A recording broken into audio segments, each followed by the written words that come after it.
வணக்கம் நண்பர்களே, முக்கிய செய்திகளை இந்த பதிவில் பார்க்க போகிறோம். தேர்தலுக்கு இன்னும் 2 மாதம் தான் இருக்குது. எப்போ வேணாலும் எலெக்ஷன் டேட்டை அறிவிக்கலாம் அப்படின்னு எதிர்பார்க்கப்படுது. இந்த நேரத்தில் திமுக வழக்கம் போல மத்திய அரசாங்கத்திற்கு எதிராக ஹிந்தி திணிப்பு அப்படின்னு சொல்லிட்டு இப்போ ஒரு பெரிய பஞ்சாயத்தை கூட்டியிருக்காங்க. முதல்வர் ஸ்டாலின் அவர்கள் காலையில் என்ன அறிக்கை வெளியிட்டிருக்காருன்னா, பாஜக அரசின் ஹிந்தி திணிப்பு, நுழைவு வாயிலிலேயே வாயில் நுழையாத பெயர், திருச்சி மண்டல ரயில்வே அலுவலக நுழைவு வாயிலில் கர்த்தவிய துவார் அப்படின்னு பேர் வைக்கப்பட்டிருக்கு.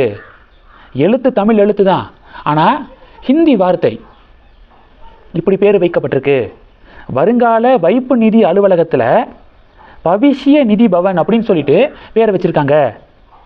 குற்றவியல் சட்டத்தை எடுத்துக்கிட்டிங்கன்னா சமஸ்கிருத பெயரை ஆங்கில வரி வடிவத்தில் ஃபிக்ஸ் பண்ணியிருக்காங்க.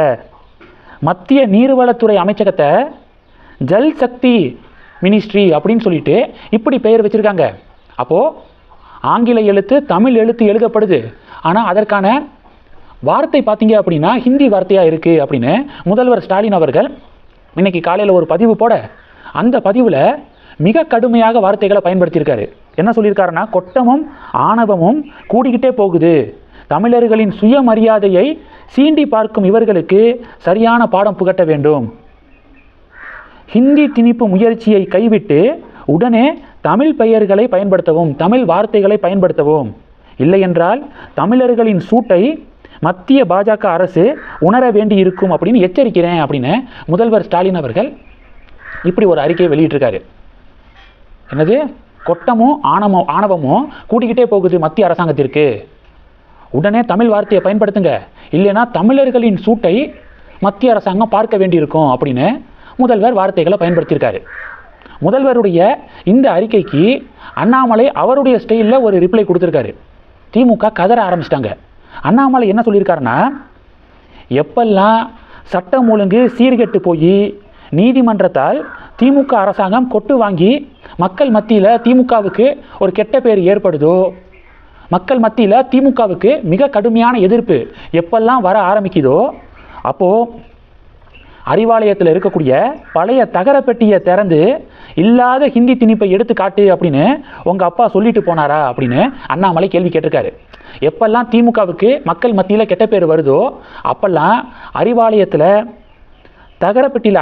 இருக்கக்கூடிய தகரப்பெட்டியை திறந்து இல்லாத ஹிந்தி திணிப்பை எடுத்து காட்டு அப்படின்னு உங்கள் அப்பா சொல்லிட்டு போனாரா? இந்த ஏமாற்று அரசியல் அவர் காலத்தோடு முடிந்து விட்டது. இன்னும் புளிச்சு போன இது மாதிரியான அரசியலை விட்டுட்டு மக்களுக்கான அரசியலை எப்போ செய்வீங்க? சட்டம் ஒழுங்காக ப்ராப்பராக மெயின்டைன் பண்ணுறது, போதைப் பொருள் இல்லாத தமிழகத்தை உருவாக்குறது, இது மாதிரியான மக்களுக்கான அரசியலை முன்னெடுக்க இனிமேலாவது பாருங்க அப்படின்னு அண்ணாமலை அவருடைய ஸ்டைலில் பதிலடி கொடுத்துருக்காரு.